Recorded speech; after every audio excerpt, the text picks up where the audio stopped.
Liberals go insane after Justice Kennedy announces retirement, and it is glorious.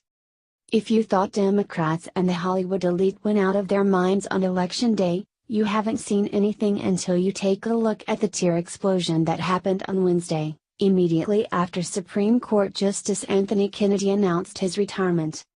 In a letter to President Donald Trump, the 81-year-old justice tendered his retirement, and Democrats, knowing how helpless they are to do anything to stop whoever the president nominates, went over the edge.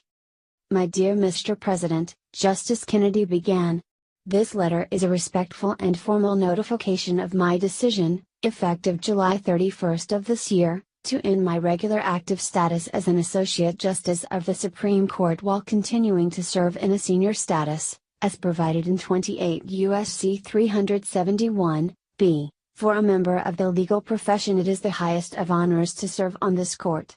Please permit me by this letter to express my profound gratitude for having had the privilege to seek in each case how best to know, interpret, and defend the Constitution and the laws that must always conform to its mandates and promises," he wrote. And with that short letter, the waterworks began.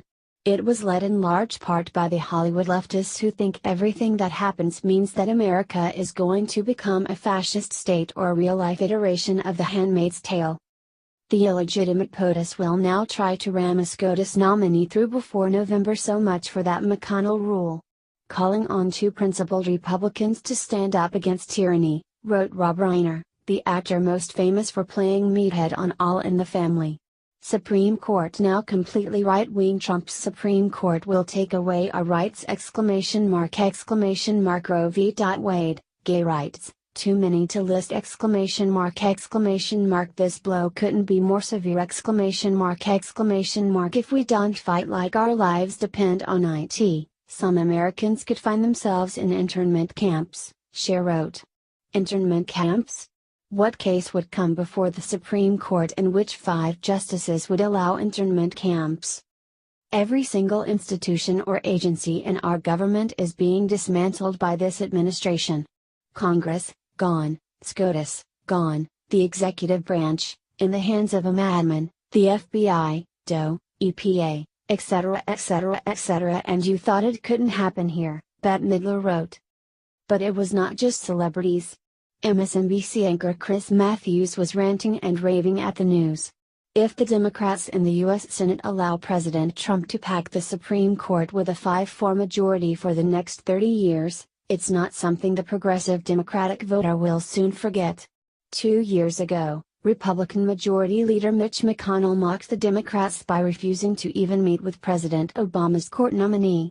In 2018, with just a handful of months before Election Day, one that will decide which party controls the Senate, Democrats owe it to their party, the principle, and their own survival to do to Mitch what Mitch did to them, he said. If the Democrats fail to stop him, there will be, I predict, a full-scale rebellion against the leaders. And the New York Times editorial board wrote, with Justice Kennedy's departure, the court is very likely to lock in an unmoderated, hard-right majority for the rest of most of our lives. And you know what? It is correct. Justice Kennedy sided with conservatives the majority of the time.